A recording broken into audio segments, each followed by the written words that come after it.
오늘 저희가 살펴볼 자료 뭉치는 좀 독특한 조합입니다. 아파트 하자 분쟁 기사, 법원 내부 규정, 그리고 건설감정사라는 조금은 낯선 전문가를 뽑는다는 모집 공고까지 모아봤습니다. 혹시 큰맘 먹고 입주한 새 아파트 천장에서 물이 새는데 시공사는 우리 책임 아니다, 딱 잡아떼는 상황 상상해 보신 적 있으세요? 정말 생각만 해도 머리가 아프죠. 그렇죠. 이런 복잡한 분쟁이 생겼을 때 기술적인 문제랑 법적인 쟁점을 한 번에 꿰뚫어보고 공정한 판단 근거를 제시하는 전문가가 있다면 어떨까요? 이번 시간에는 바로 그 역할을 하는 건설감정사가 대체 어떤 전문가인지, 누가 될 수 있는지, 그리고 왜 앞으로 이들의 역할이 더 중요해질 수밖에 없는지를 한번 깊게 파헤쳐 보겠습니다. 네, 바로 그 지점이 핵심이죠. 건설 분쟁은 단순히 벽에 금이 갔다는 기술적인 문제에서 끝나지가 않거든요. 이게 설계 문제냐, 시공 문제냐, 아니면 자재불량이냐에 따라서 책임 소재가 완전히 달라지고요. 결국에는 복잡한 계약과 법률 해석의 싸움으로 번지게 됩니다. 아, 그렇군요. 네, 오늘 자료들이 바로 이 기술과 법의 경계에서 활동하는 전문가, 건설감정사의 세계를 아주 입체적으로 보여주고 있습니다. 한국건설법무학회의 공식 안내 자료부터 실제 법원에서 감정인을 어떻게 선정하고 비용을 매기는지에 대한 규정, 그리고 현장의 목소리가 담긴 인터뷰까지 한번 종합적으로 살펴보겠습니다. 좋습니다. 그럼 바로 본론으로 들어가 보죠. 도대체 이 건설감정사가 뭔가요? 자료를 보니까 등록 민간 자격이라고 되어 있던데 그럼 국가공인 자격증하고는 다른 건가요? 맞습니다. 흔히 말하는 국가기술 자격은 아니지만 그렇다고 아무나 만들 수 있는 자격은 아니고요. 한국직업능력연구원에 정식으로 등록되고 또 국토교통부가 주무부처인 상당히 공신력 있는 민간 자격이라고 보시면 됩니다. 아, 이 자격의 핵심 키워드는 딱 하나, 융합입니다. 자료에서도 건설기술과 법률의 통섭이라고 표현하고 있는데요. 쉽게 말해서 공사비 문제부터 하자, 안전, 환경에 이르기까지 온갖 건설 분쟁에 대해서 공학적 지식과 법률적 잣대를 동시에 들이댈 수 있는 그런 전문가를 길러내는 거죠. 그런데 이런 자격이 왜 갑자기 필요해진 걸까요? 원래도 법원에서 전문가 지정해서 감정하고 그랬잖아요. 굉장히 중요한 질문이십니다. 바로 그 기존 방식의 한계 때문에 이 제도가 태어났다고 볼 수 있거든요. 보내주신 자료들, 특히 그 한국건설법무학회 안내서랑 신현기 원장 인터뷰를 보면 배경이 명확히 드러납니다. 기존 법원 감정은 감정인으로 지정된 전문가의 개인의 역량이나 좀 주관적인 기준에 따라 결과가 조금씩 달랐어요.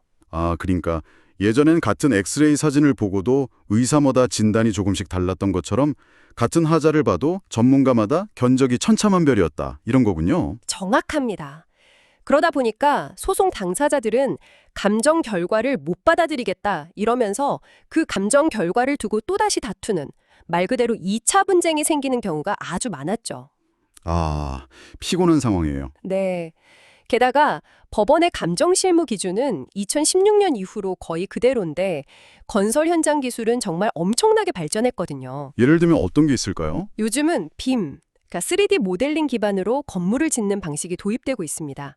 이러면 하자가 생겼을 때 이게 설계 문제인지 시공 과정의 실수인지 아니면 자재 결함인지 가려내는 게 훨씬 복잡해집니다. 기존의 2D 도면만 보던 방식으로는 감정 자체가 불가능해지는 거죠. 기술은 발전하는데 분쟁을 판가름하는 기준은 과거에 머물러 있었던 거네요. 바로 그겁니다. 건설감정사 자격제도는 바로 이런 기술과 현실의 격차를 메우고 표준화된 교육이랑 엄격한 검증을 통해서 감정 결과의 전문성과 신뢰도를 끌어올리려는 목적에서 탄생한 겁니다. 뭐랄까, 누가 감정하던 같은 결론에 가깝게 만들려는 시도인 거죠. 전문가 개인의 역량에 따라 결과가 달라진다는 건 정말 큰 문제네요. 소송 당사자 입장에선 사실상 감정인 뽑기 운에 모든 걸 맡겨야 하는 셈이니까요. 그렇다면 이 문제를 해결하기 위해 뽑는 건설감정사는 대체 어떤 사람들인 건가요? 아무나 할 수 있는 건 아닐 것 같은데요. 네, 이 부분이 이 자격의 정체성을 가장 잘 보여줍니다. 2020년도 모집 안내문을 보면 진입 장벽이 정말 높다는 걸 알 수 있습니다. 잠시만요. 제가 지금 보고 있는데 와, 응시 자격을 보니까 정말 말이 안 나올 정도네요. 기술사나 건축사 자격이 있으면서 실무 경력이 3년 이상이거나 변호사를 포함해서 건설 관련 분야에서 10년 이상 일한 사람이라니 이건 뭐 어벤져스를 뽑는 기준 아닙니까? 하하, 어벤져스라는 표현이 딱 맞네요. 아니 왜 이렇게까지 문턱을 높게 설정한 거죠? 이렇게 진입장벽을 높게 설정한 이유가 있습니다. 이 자격은 이제 막 사회에 나온 초년생을 위한 것이 아니라 이미 각자의 분야에서 최고 전문가로 인정받은 사람들을 위한 다음 단계의 자격이기 때문입니다. 즉, 기술은 알지만 법은 모르거나 법은 알지만 기술은 모르는 기존 전문가들의 한계를 뛰어넘는 진짜 융합 전문가를 뽑겠다는 의지가 담겨 있는 거죠. 아니 그런데 이미 기술사나 건축사면 업계 최고 전문가잖아요. 왜 굳이 시간과 돈을 들여서 이 자격증을 또 따려는 걸까요? 그분들 입장에선 굳이 필요 없을 수도 있을 것 같은데요? 아주 좋은 지적입니다. 함께 주신 건설기술인 등급 선정 기준 문서를 보면 힌트를 얻을 수 있습니다. 건설기술인은 역량지수에 따라 초급부터 특급까지 등급이 나뉘는데 이 시험 응시자들은 이미 고급, 특급 수준의 베테랑들이죠. 그쵸. 이분들에게 건설감정사는 단순히 기술 등급을 하나 더 올리는 게 아닙니다. 자신의 오랜 경험과 깊이 있는 지식을 법정에서 효력을 발휘하는 법적 판단의 기준으로 공식 인정받는 과정인 셈이죠. 분쟁 해결 전문가로서 새로운 커리어를 개척하거나 은퇴 후에도 자신의 전문성을 사회에 기여하면서 활동할 수 있는 강력한 무기가 되는 겁니다. 아하, 그러니까 자신의 전문성을 다른 무대에서 활용할 수 있는 일종의 확장팩 같은 개념이군요. 이해가 되네요. 그렇다면 이 어벤져스 멤버들을 만드는 과정은 어떻게 구성되어 있나요? 교육부터 시험까지 만만치 않을 것 같은데요? 물론입니다. 과정 자체가 굉장히 체계적이고 혹독하게 설계되어 있습니다. 모집 안내문과 강의 시간표를 보면 알 수 있는데요. 일단 시험을 보려면 무조건 한국건설법무학회에서 진행하는 온라인 심화교육 과정을 이수해야만 응시 자격이 주어집니다. 교육 내용도 궁금하네요.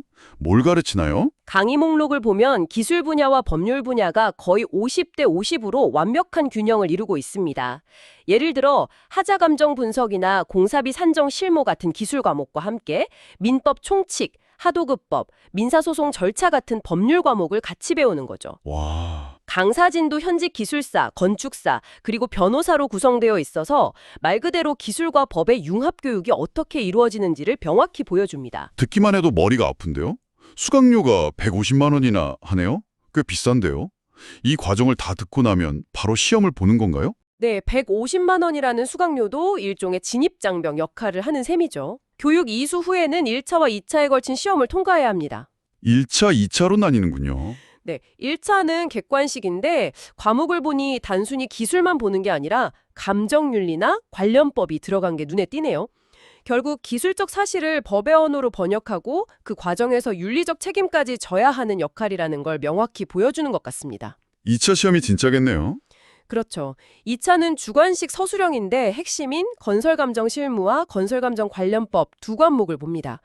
단순히 지식을 암기해서는 풀 수 없고요. 실제 분쟁 사례를 주고 감정 보고서를 작성하라는 식의 문제가 나온다고 합니다. 아, 실무 능력을 보는 거네요. 네, 합격 기준도 과목별 60점 이상을 받아야 하는 절대평가 방식이라 어설프게 알면 절대 통과할 수 없게 만들어놨습니다.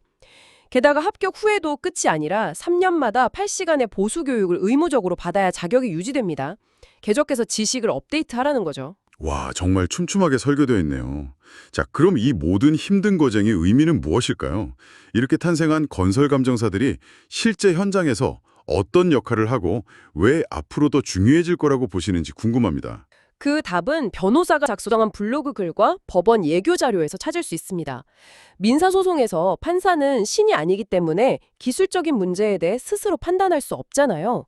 그래서 법원이 전문가를 지정해서 의견을 구하는데 이 감정인의 감정 결과가 사실성 판결의 형방을 결정하는 가장 중요한 증거 자료가 됩니다.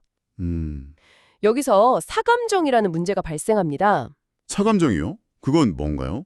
소송 당사자 중 한쪽이 개인적으로 돈을 주고 의뢰해서 받아온 감정보고서를 말합니다. 여기 자기한테 유리한 의사소견서를 받아오는 것과 비슷한 거군요. 당연히 법원에서는 그걸 그대로 믿기 어렵겠네요. 바로 그겁니다. 그래서 법원도 이런 사감정은 웬만하면 증거로 채택하지 않으려고 합니다. 자료에 나오는 변호사의 주장도 바로 이 지점을 파고드는데요.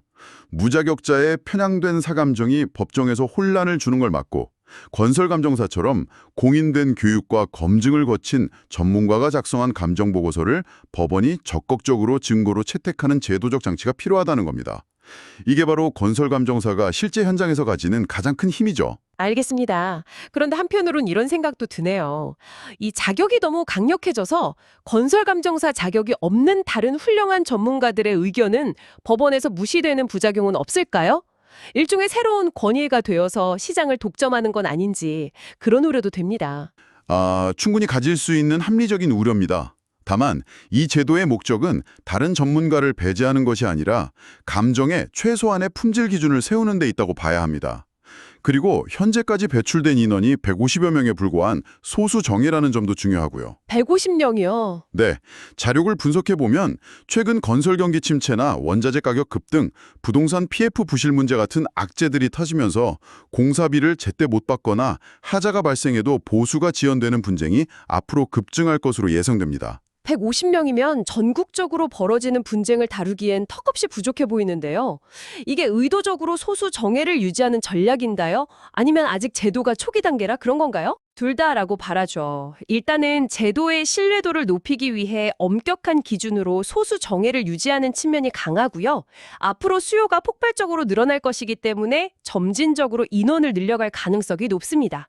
중요한 것은 이런 복잡한 분쟁을 해결하기 위해서는 단순 기술자가 아니라 법리까지 꿰뚫는 고도의 전문가 수요가 늘어날 수밖에 없다는 점입니다. 바로 이 지점에서 건설감정사의 희소성과 가치가 더욱 빛을 발하게 될 겁니다. 오늘 저희는 건설감정사라는 조금은 낯선 자격을 통해 복잡한 건설 분쟁의 세계와 이를 해결하기 위한 전문성이 어떻게 진화하고 있는지를 깊게 들여다봤습니다. 단순히 자격증 하나를 만드는 것을 넘어서 분쟁 해결 시스템의 신뢰라는 사회적 자본을 쌓아가는 과정처럼 느껴지네요. 맞습니다. 이 논의는 우리에게 굉장히 중요한 질문 하나를 던져줍니다. 오늘 살펴본 빔이나 스마트 건설, 앞으로는 인공지능 설계까지 건설 기술은 우리가 상상하는 것보다 훨씬 빠르게 발전하고 있거든요. 그렇죠. 그에 따라 미래의 건설 분쟁은 지금보다 훨씬 더 복잡하고 우리가 겪어보지 못한 새로운 양상을 띨 것이 분명합니다. 여기서 우리가 함께 생각해 볼 점은 이것입니다. 과연 우리의 법률 시스템과 그 시스템을 뒷받침하는 전문가들은 미래 기술의 변화 속도를 따라잡을 준비가 되어 있을까요? 기술의 발전에 맞춰 분쟁 해결의 기준과 전문가의 역량 역시 어떻게 함께 진화해야 할지 우리 사회 전체가 진지하게 고민을 시작해야 할 시점인 것 같습니다.